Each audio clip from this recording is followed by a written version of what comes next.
The air in the Clarkville mess hall was thick with the smell of recycled oil, cheap coffee, and steamed, calorie-laden rations. But in the center of the room, there was a bubble of almost unreal silence. It began at her desk and spread a few meters in all directions. Noise, laughter, the clatter of trays, the scraping of chairs. It all flowed around her like water around a stone. Before we continue, please let us know in the comments where you're watching from. Your opinion inspires us to do better. Lillian Coulter didn't seek out this silence, but she learned to embrace it. The longer you serve among people whose primary language is strength, the more clearly you see the familiar patterns. The one who strives for the spotlight. The one who is always testing the line. The one who laughs the loudest at other people's jokes. And always, the one who is looking for the weak spot in the room. Today that who was Staff Sergeant Bradshaw. She'd noticed him already in line. Broad shoulders, a lean torso, the confidence of a man accustomed to every room tilting slightly toward him. Her gaze swept the room, quickly taking in familiar shoulder patches, their faces, their voices. But when her eyes settled on her, in that gray uniform without any distinctive insignia, in that strange bubble of silence, the corner of her mouth twitched slightly. This was it, the moment of choosing a target. Lillian noted it the same way she'd noted the drone's movement on the screen. No undue emotion, just a new object. She finished her tray and turned her attention back to the text on her tablet. The report contained notes about a recent incident, another complaint about the culture of jokes in the men's dorm. Nothing she hadn't seen before, only the names were different. A shadow blocked the light. The plastic edge of the tray scraped against the metal table, causing the spoon in her hand to shake. At first she smelled fried meat and hot sauce, and then she heard a voice. "Listen, coffee officer," he drawled, stretching out the words as if he were warming them up. "You've taken my table." Around their island of silence, the sounds of the dining room subsided for a moment. People, heads down, slowed slightly. Spoons hovered over their plates. Lillian, just as calmly, finished the line, put a period, and saved the note. Only then did she look up. "There are no named tables in this room," she said evenly. He grinned wider and leaned even closer. He smelled of sweat, tobacco, and confident impunity. "Everything here is mine," he replied. "My people, my hall, my rules. And you're a pencil holder. You've got the wrong door." The two Marines on either side snorted. One of them twisted the backpack strap around his finger, as if by accident, but so that everyone could see how tightly the leather lay across his knuckles. Lillian shifted the tablet slightly so the camera in the corner had a better view of the table. Her finger lightly touched the recording icon. The screen flashed a red circle. "Take your hands off my desk," she repeated in the same tone. "Now." The silence around them pulsed a little more densely.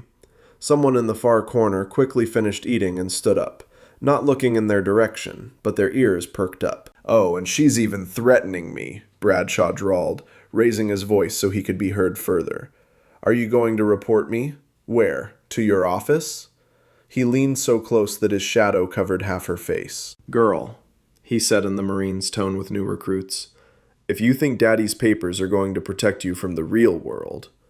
He pushed the table forward sharply, demonstratively, with force. The line of the coffee cup wavered, a dark streak splashing to the edge and freezing a millimeter from the rim. The soft clang of metal echoed in his bones. The way he did it had it all. A show of strength, a test of boundaries, a promise of the next step. In the minds of those watching, the scenario was pre-written. She would scream, recoil, drop something. He would smirk, say a few more words, cement the status quo. Everyone would breathe a sigh of relief, and the world would return to normal. Lillian didn't scream or flinch. She looked at the red circle of the recording and noted the time code. Then she looked at his hand, resting on the edge of the table. "First physical contact detected," she said. "Thank you, Senior Sergeant." He blinked, not immediately understanding. "What?" "You have just started a war that you do not understand." She stood up.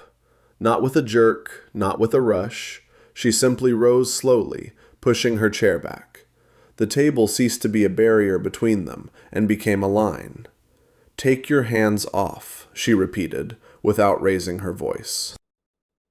He froze for a second, and she thought he might back down, with some crude joke. But his eyes swept around the room, caught their lingering glances, and settled on his men. To back down now would be to lose face. For someone like him, that was worse than a blow. He pushed the table again, harder. This time the cup toppled completely, spilling coffee across the table. The edge of the tray hit her thigh. The ceramic clinked in the bubble of silence. "You don't understand me," he said, almost hissing. "Sit down, and eat where I tell you." His hand moved, as he'd probably done 100 times before.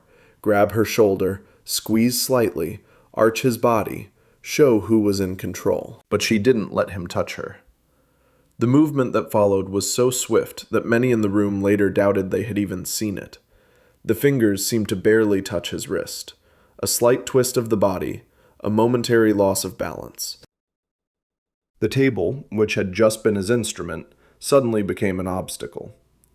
Bradshaw tripped over the leg of a chair, his hand automatically pulling his body forward. He slammed his shoulder into the corner of the table like a heavy sack, a dull sound escaping from his chest, still not resembling a scream. Even as he fell, he instinctively extended his other hand, but it too was caught and twisted, and the floor met him hard and unexpectedly. It lasted less than a second. No theatrics, no hip throws, no showy poses. Just a precise adjustment of force and vector. To the audience, it looked like a sergeant's awkward self-overturn. To the cameras in the corners, it looked like a very clean, textbook grab and turn. She stood where she had been, only now her right hand was extended forward, holding his wrist in a controlled position, pinned to the floor at a natural angle. Not a single extra centimeter, not a single jerk. "Second physical contact," she said calmly. "A reinforcement of your initial choice." Someone in the corner abruptly pushed back a chair. Plastic crunched. A whisper swept through the room like wind through dry leaves. One of the Marines reflexively stepped forward, but froze. Every movement of her body was too much of what he'd only seen in Special Forces training videos. She looked at the red circle on the tablet screen. The time code was running. There was no fight that day. Something far worse for him and far more dangerous for her happened.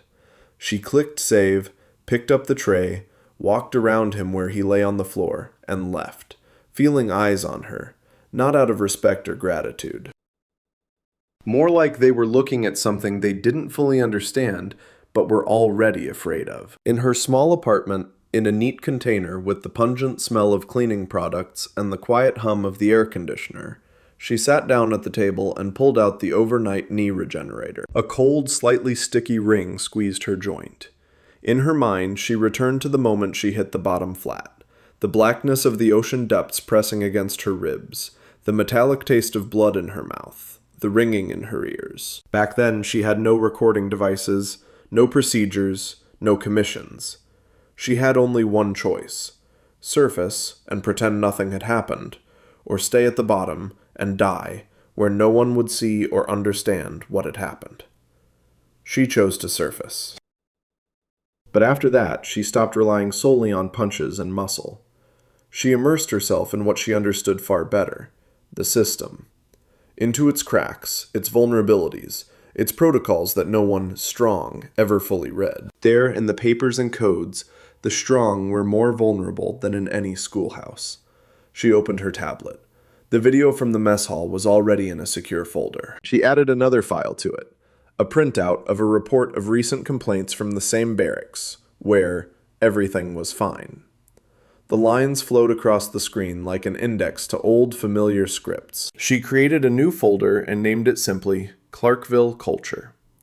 There were already templates inside: a checklist for documenting first contact, a table of cross-references to other incidents, a satellite map of camera locations in public areas. She knew that no one pushing the table had ever bothered to check the angles, resolutions, or hours of recording. This was her domain. Next, she opened the internal records database and began requesting files. Not for herself, not just him, for the entire department. Familiar characters emerged from the dry lines of job titles and tenures. Reports where complaints vanished into thin air at the senior sergeant level. Jokes, misunderstandings, personal conflicts written off. This wasn't anything special for Clarkville. It was a standard, boring, deadly disease. She wasn't angry. Anger is too quick, too flammable a resource. What she felt was closer to that quiet, heavy pressure of the depths. Not panic, not hysteria, but the understanding that either you learn to count every cubic meter of this water, or it will do it for you. She ticked a couple more names and closed the screen. Her knee ached dully and tolerably beneath the cold ring. She understood that this wasn't some random impudent sergeant, but a node in the network, and that the network couldn't be fought with fists.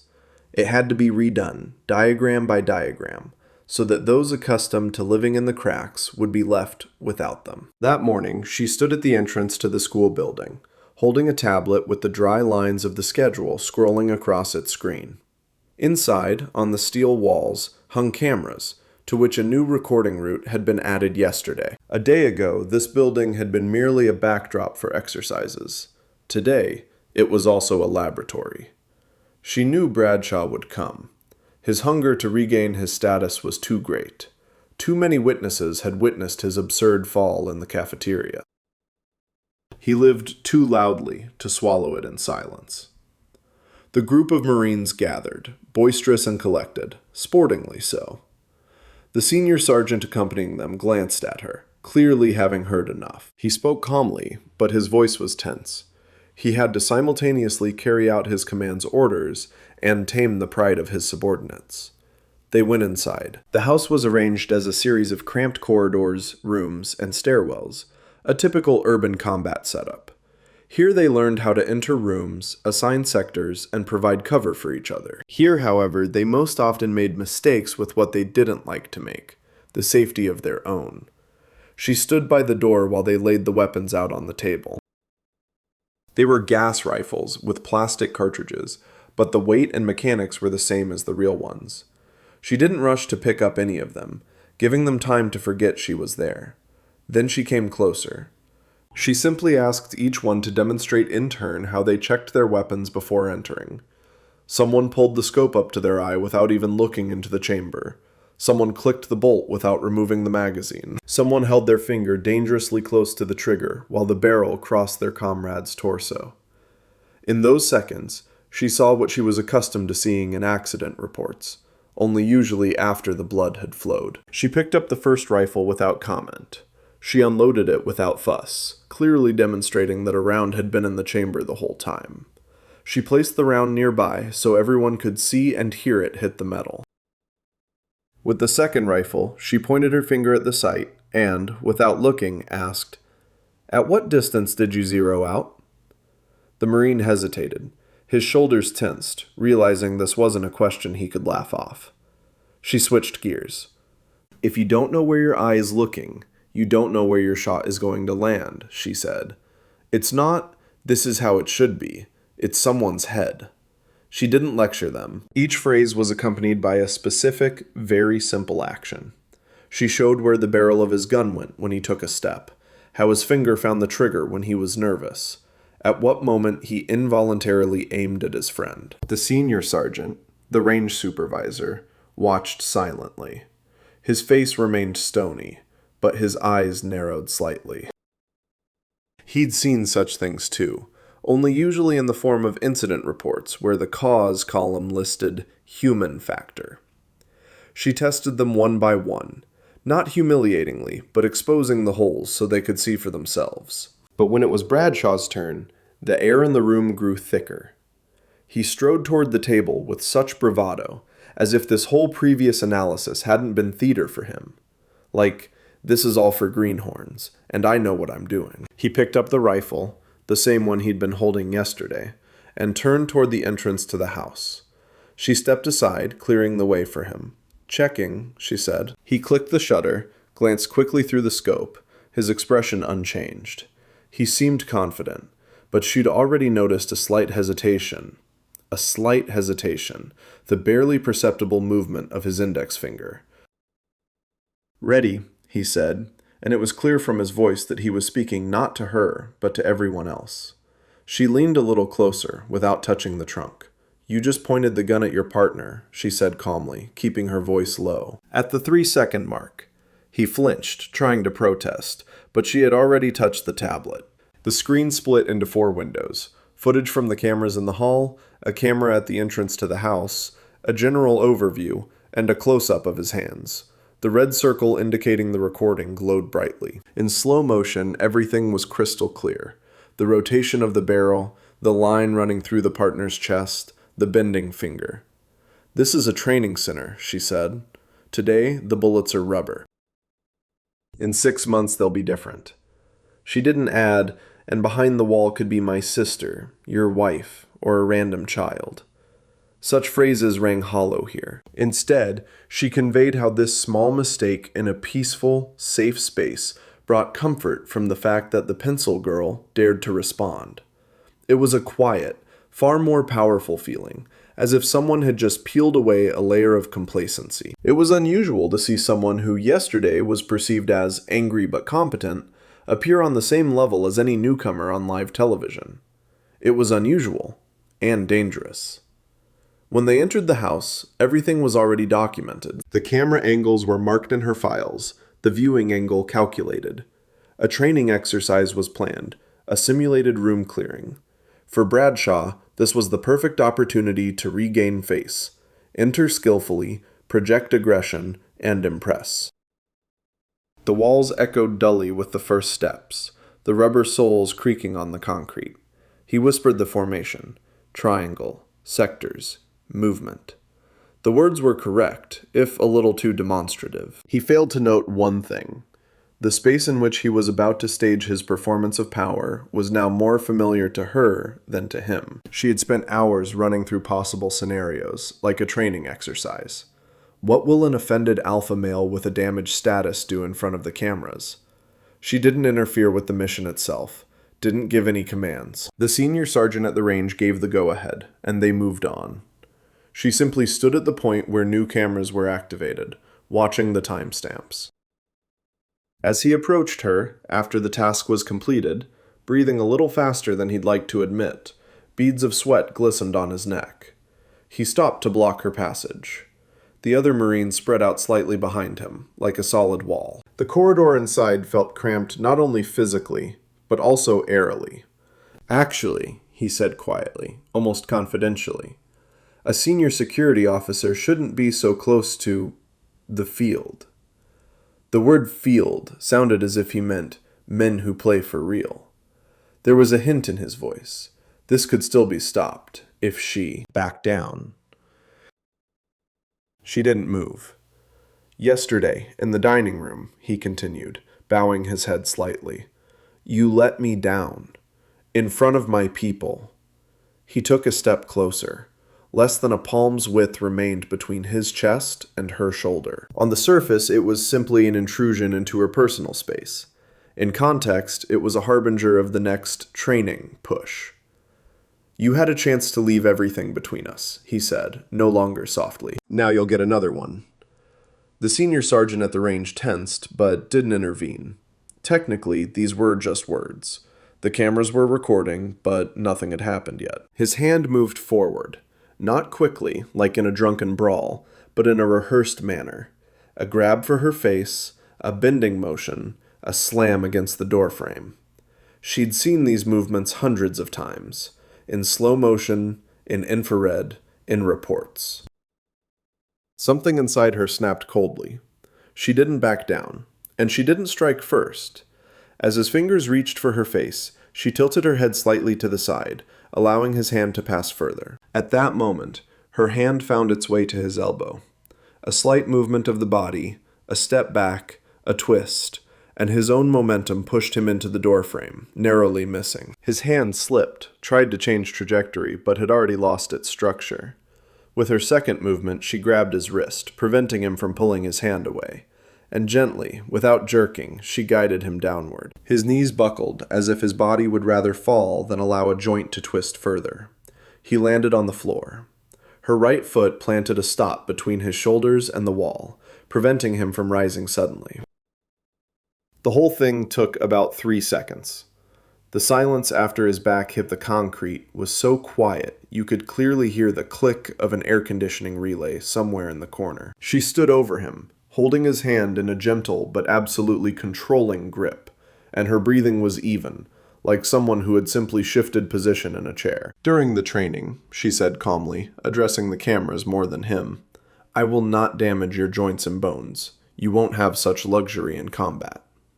His face twisted, but he remained silent. His pride screamed. His body knew that any movement now could cost him his shoulder. The other Marines watched, not daring to take a step. The senior sergeant at the range finally spoke up. There was no mockery or anger in his tone, only a stern statement. "The camera saw everything. Stand up. Go to the exit." She released his wrist and stepped aside, allowing him to rise.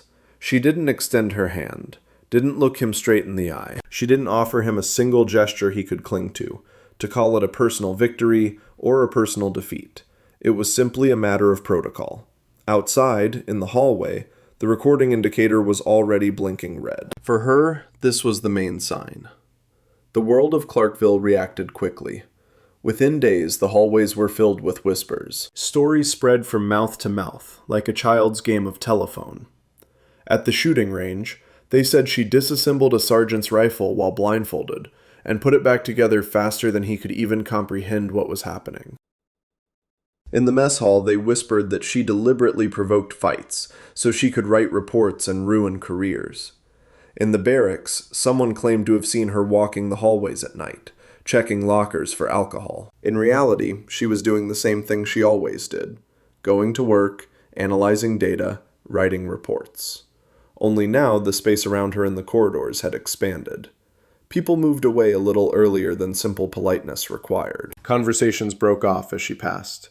Their glances became heavier, but lingered less often. She has gone from being just another office figure to something like a ghostly oversight body, always there but never intervening directly, until someone crosses an invisible line.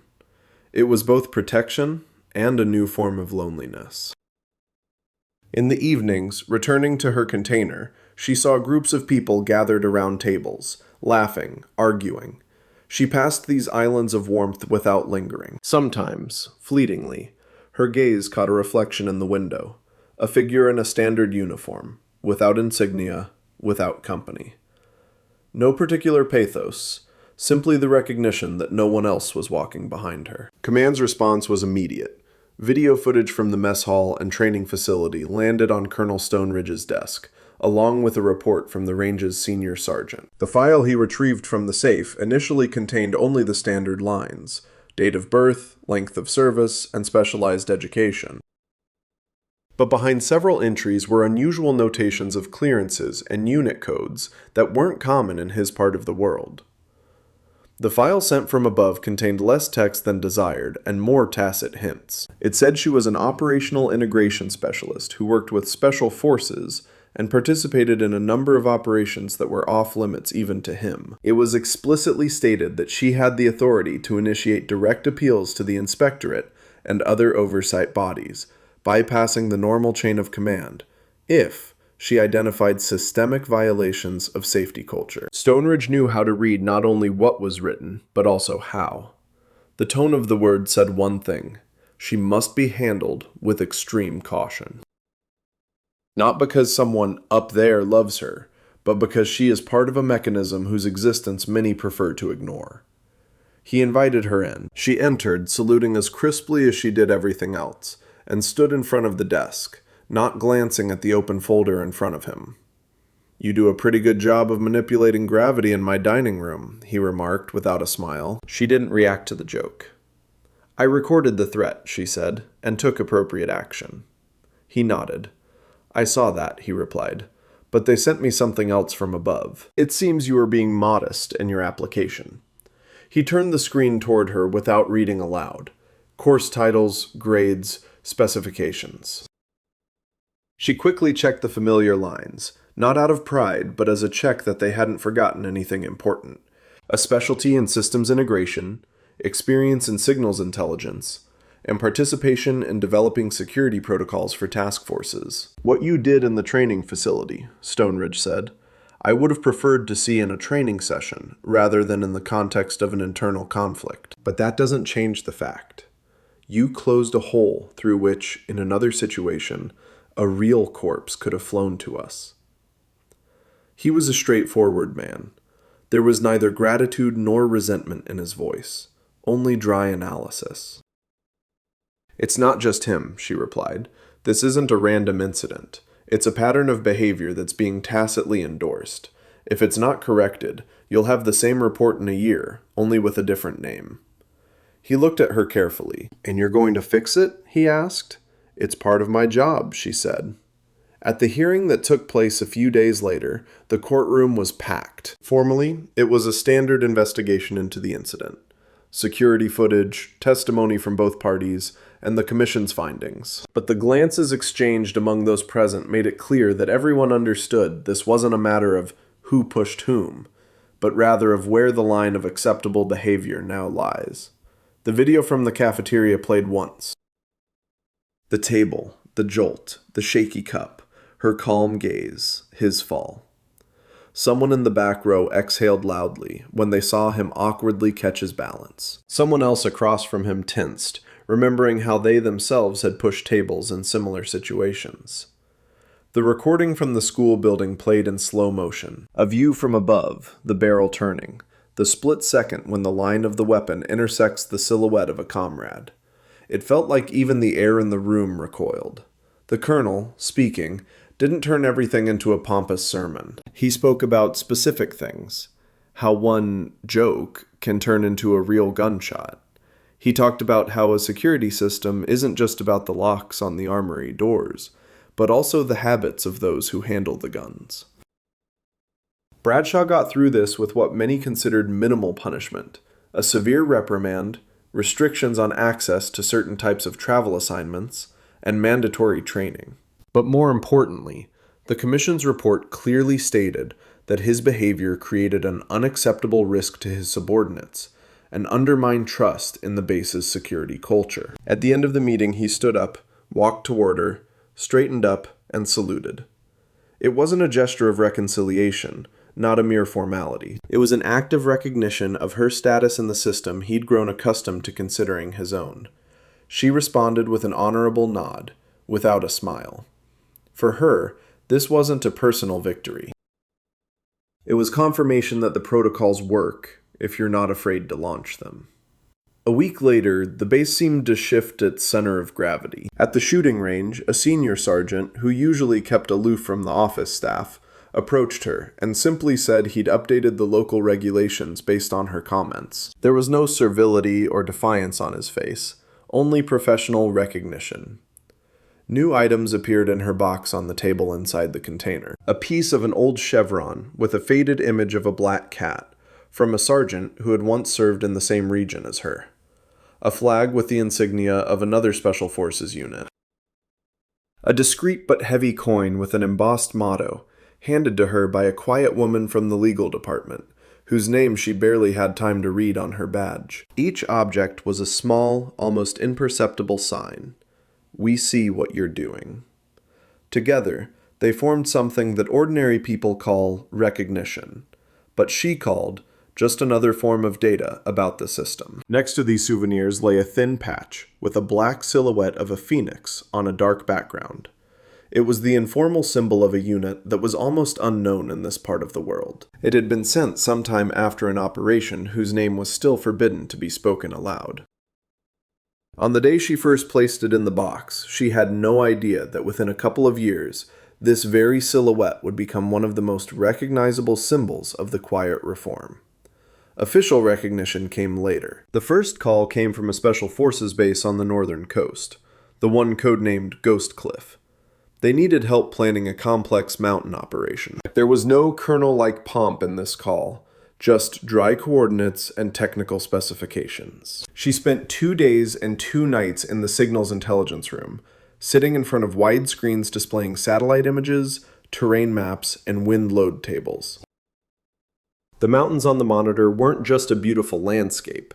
They represented a set of variables: air density, altitude, temperature, and potential fall trajectories. Looking at the cold lines, she still sometimes felt echoes of the ocean's pressure. Not as flashbacks, but as a familiar feeling. There is a space that will kill anyone who decides they are stronger than it. You can only win in such a space by convincing it that you understand its rules better than those who have died in it. She designed the plan so that the operator on the ground had not just one correct solution, but several backup ones. She wanted each route to take into account not only visible rocks, but also invisible layers of ice. She wanted the entry points into the gorge to be synchronized with the drone's operations, so that no distant shadow could conceal a sudden enemy group.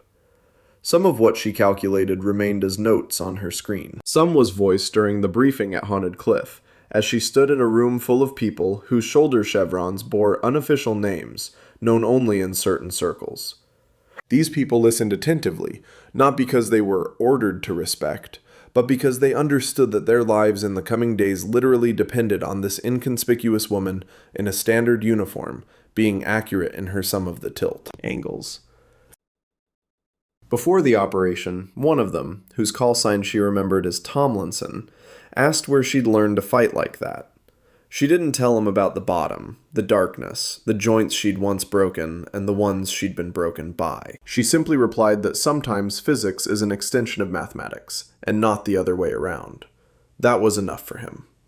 The operation went as smoothly as an operation in the mountains can. There were moments when obscenities erupted over the radio, when the drone briefly disappeared into the fog, when the heart rate line on the screen jumped too high. But not a single one of the dots she'd marked in red during the planning turned out to be fatal. No one died. No one went missing. A couple of weeks later, when she returned to Clarkville, she was summoned to headquarters and presented with a small box. Inside was a medal. Officially, it was for her contribution to ensuring the safety of the operation. Unofficially, it was for the fact that her unseen work had saved several families from receiving death notices. She accepted the award with the same calm she'd accepted criticism. For her, it was just one more variable. Now, in the equation by which the base judged her, there was a line that, even to the most skeptical, seemed more convincing than any rumor. Major Merrick, the chief of staff, whose career had been marked by perfect reports, impeccable posture, and neatly lined badges, looked on with growing irritation. For him, the world was a place where rewards and punishments were distributed predictably. Those who kept their heads down rose to prominence. Those who made noise became a problem. The emergence of a figure who simultaneously undermined the established cultural scripts and delivered useful results disrupted this picture. He spoke with his mentor on the phone, the same one he'd once shared coffee with in the command mess hall at another base. The mentor, an older and more cynical man, gently but persistently reminded him that in the Army, it's often not what actually happens that matters, but how it appears on paper and in conversations. As a result of this conversation, a new plan formed in Merrick's mind. He realized he couldn't break her directly. It would be too obvious, too rude. But he could make her every action appear to be a source of chaos, not order, so that a constant trail of conflict would linger around her name, even if she hadn't objectively started them. The next day, he approached Colonel Stonebridge with a proposal to transfer her. Formally, it was to make fuller use of her skills in another unit. Unofficially, it was to remove an inconvenient irritant from his own unit by sending her to a place where her skills would be someone else's problem. Stonebridge listened to him, and without hiding it, revealed that he knew more about his motivations than he'd expected. He didn't lecture him, simply reminding him that the man he was trying to push out had already brought real value to the base, measured not in paperwork, but in lives, and that as long as he was commander, he wouldn't get rid of those repairing the foundation just because someone didn't like the noise. Merrick left the office with a forced smile and a stony coldness behind his eyes. As he passed her in the hallway, his gaze caught Lillian's. She walked leisurely, holding a folder containing another batch of reports. Their eyes met for a second.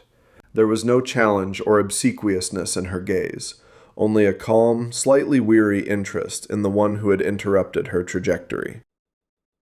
He endured that gaze the way one endures an unplanned gust of wind during a parade, with internal irritation and external calm.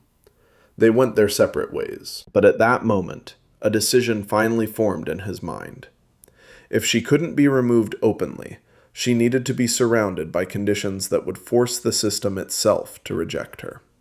She didn't immediately notice the first signs of this. First, one of the servers she had previously had direct access to went down. The technical team threw up their hands, citing a routine update. Then, the briefing room schedule unexpectedly changed, and the time she usually spent collecting data before heading to headquarters began to overlap with other events. Individually, each of these episodes could have been written off as random, the usual chaos of a larger structure. But she was accustomed to seeing patterns, not isolated outliers. After a while, she opened a new file, no longer Clarkville culture, but Clarkville structural friction. Screenshots of access denial notifications, dates and times of accidental schedule changes, and the names of those who signed new orders that slightly adjusted her job responsibilities were all leaked. All of this seemed harmless when viewed individually, but taken together, it painted a clear picture.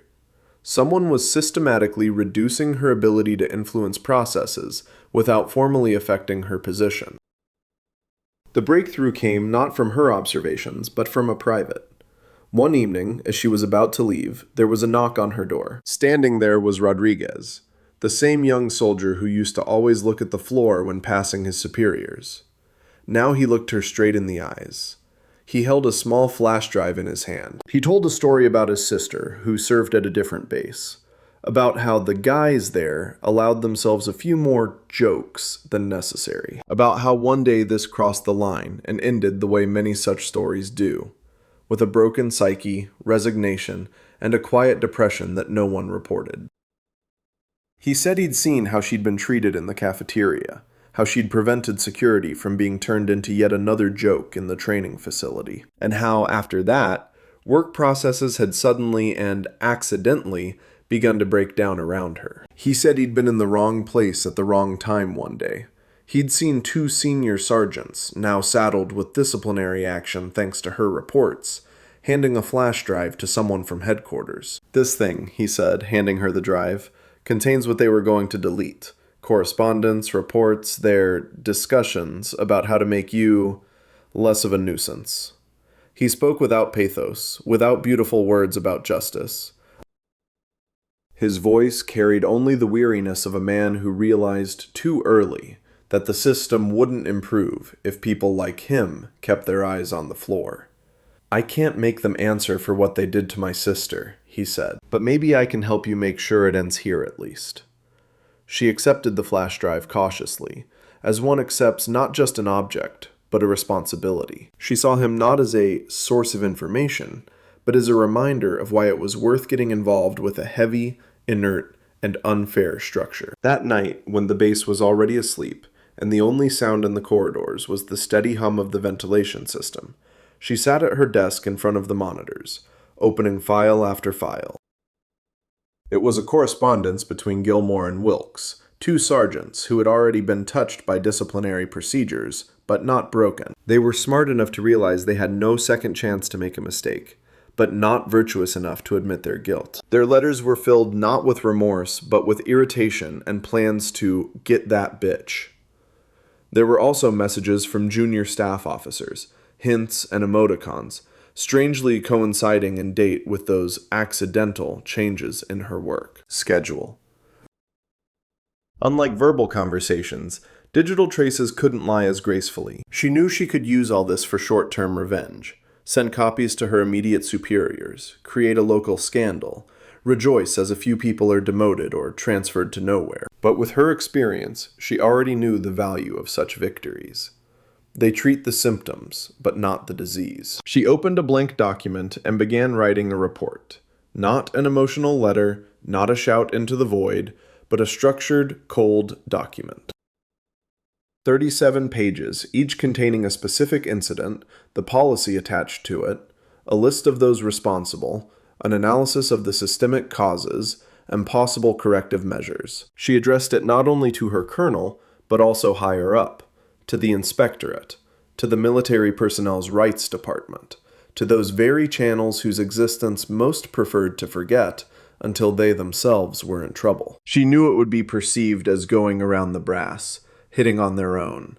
All these accusations had already echoed in her mind before anyone else had a chance to voice them. But she also knew that if she left it at the level of a local conflict, in a couple of years everything would happen again, only with different names, different surnames, a different location. And perhaps next time there wouldn't be anyone nearby who knew which button to press to keep the video from disappearing from the cafeteria. She sent the report late at night. The delivery confirmation system gave a short green beep. She leaned back in her chair, feeling not triumph, but that same familiar heaviness with which she once surfaced. You don't yet know how this will end, but you already know there's no turning back. The reaction was swift and severe. Inspectors arrived at the base, the very same ones whose arrival usually means everyone will be on high alert for the coming weeks. They weren't interested in isolated outbreaks of conflict. They dug up old files, combed through archives, and compared accident reports with the histories of minor incident reports. As a result, Gilmore and Wiltz weren't the only ones facing court-martial for actions that should have long been considered criminal. Their fates, from the system's perspective, were decided quite simply: trial, prison terms, stripping of their ranks. For them personally, this was the collapse of their world. For Lillian, it was proof that sometimes it's enough to highlight already decaying areas for them to crumble under their own weight. The consequences for Merrick and Bradshaw were far more interesting. Technically, they didn't commit any direct crimes. They simply ignored, overlooked, or failed to pay attention. The system is reluctant to admit that such forms of inaction are no less dangerous than direct attacks. But with sufficient data, its options are limited.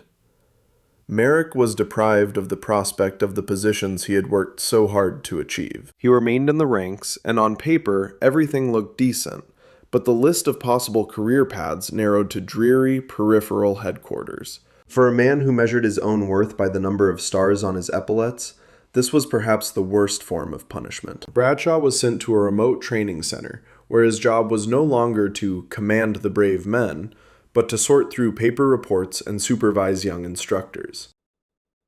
In his case, the system cast him in the role of the very same office worker he had once ridiculed. The consequences for the base itself were even more widespread. New mandatory training sessions on safety culture were introduced, along with updated protocols for reporting violations and protection mechanisms for those who dared to initiate them. Many saw all of this as a bureaucratic nightmare, a pointless layer of paperwork on top of an already difficult job. But every now and then, one of these protocols would suddenly stop someone's foolish initiative before it became a tragedy. For Lillian, the consequences were far more personal. Letters of gratitude and dry reports on compliance with orders were followed by other signals. Someone left anonymous notes in her mailbox, where they pulled no punches. Graffiti appeared on the walls of the restrooms, calling her a sellout, and a spirit killer. Some colleagues who had previously greeted her neutrally now turned away, as if fearing that any conversation with her would automatically be added to some kind of quote-unquote blacklist. She knew it would happen. In any system where turning a blind eye has been the norm for too long, someone who suddenly says, "Look here," becomes a convenient target for hatred. It's easier to take out all your frustration on them for having to learn a new way than to admit that old habits were killing people. And yet, when, 6 months later, she was summoned to the Pentagon, the invitation was polite, but not formal. Generals and officials tasked with reform issues gathered in a large, slightly chilly hall. They told her that some considered her a hero, others a destroyer of tradition, that her reports drew applause from some units and scathing criticism from others, that an aura had grown around her name, which they at the top had to factor into their political calculations. Then they offered her a job, not just another security position at yet another base, not an advisory role in a shadowy unit. She was offered the chance to lead a program to reform security culture in the security forces, with almost complete independence in choosing the methods, with direct access to senior management. She listened to the terms and asked several practical questions about access, about protection for those who would initiate changes on the ground, and about how much freedom she would have from local officials. When they confirmed that decisions would be made at a level that would be difficult to circumvent for anyone's personal ambitions, she agreed. On her way out of the Pentagon, she stopped at an old stone monument, the steps of which had been occupied for decades by men in and out of uniform. She sat down, pulled out her phone, and wrote a short message to Rodriguez, who was still serving on the Clarkville. "Remember when you said you couldn't hold them accountable for what they did to your sister?" she wrote. "Sometimes we can't undo the past, but we can change the rules for those who come after." She didn't add that it was his flash drive, his risk, his "I won't look at the floor anymore," that became one of the turning points in this long process. His name won't appear in the official reports, but in her mind, it was right there alongside unit codes and order numbers. A year later, she stood at the podium at the National Defense University, speaking to cadets and young officers about what security really is. Not as dry, statutory provisions, but as part of their personal responsibility. She didn't tell them stories with names. She talked about patterns, about how small oversights turn into great tragedies, about how strength isn't the ability to strike first or laugh louder than anyone else when someone falls, but the willingness to be the one who says no to your own people at an inconvenient moment, about how your courage isn't measured by the number of badges on your chest, but sometimes by how willing you are to leave your name at the bottom of a long, boring, but honest report. The audience included people who had grown up hearing stories about new rules. For them, much of what she was talking about was already part of the curriculum. They didn't know what it was like to live in a system where "this is how things have always been done" was a stronger argument than any safety manual. And that was a good thing.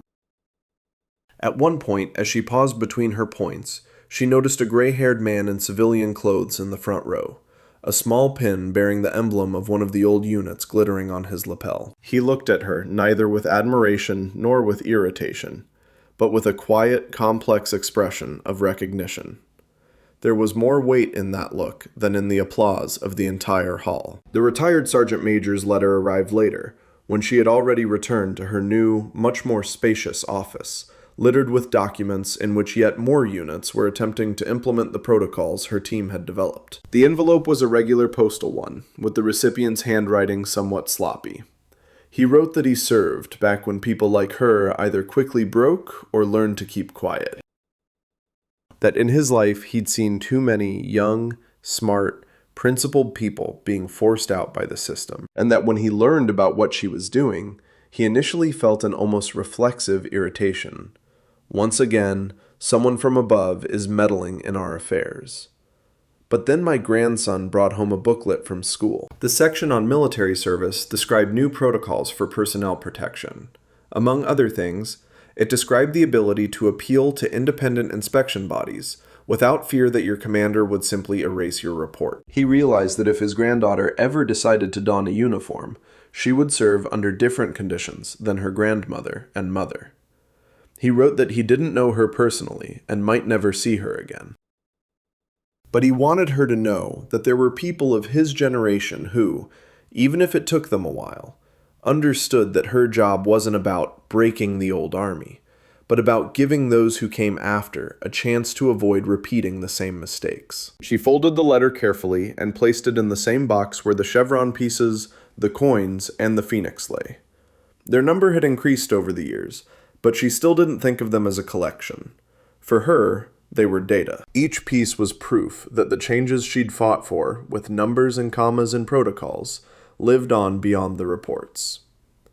That evening, she stayed at the office longer than planned. On her desk lay another report from a base on the other side of the country, where a young captain was attempting to implement the same training that had once begun her journey on Clarkville. The letter was full of emotion, some complaints, many questions. Every time she read such texts, a familiar, heavy feeling resonated in her chest. She remembered what it was like to stand in the middle of a mess hall, dozens of eyes watching you, and realized that to them, you weren't a hero of reform, but a dangerous irritant. She picked up a pen and began jotting down specific suggestions in the margins. Remove one paragraph of the pompous lecture, add a clear step-by-step protocol. Reduce the number of general phrases. Strengthen the protections for those who report. Violations. These were all small details, but it's the small details that make up what, in a couple of years, someone else would call a new culture. By the time she closed the last folder, it was already dark outside. The city lights below seemed scattered randomly, like stars washed away by a light haze. This light lacked the former oppressive blackness of the ocean depths, but the memory of it hadn't faded. It had become part of the internal caliber, a reminder that any system can kill if you consider yourself merely a passenger in it, and not part of the crew responsible for ensuring the thickness of the walls and the proper functioning of the valves. She stood up, turned off the light, and walked out, leaving behind a room where the shelves were filled with folders and electronic media instead of weapons. Her battlefield had long since ceased to be the hallways of school buildings, but paragraphs of regulations, lines of code, and schedules for the implementation of new procedures. But the essence of her work hadn't changed. Just as that day in the cafeteria, she stood on a line where someone was testing the boundaries of what was acceptable. Only now, that line ran not along the edge of a desk, but through entire organizations. She knew that tomorrow she would be inconvenient to someone again. That there would again be those who would call her a destroyer, a snitch, a bureaucratic nightmare. And she knew that there would be those who, thanks to these inconveniences, would return home alive. For her, that was enough.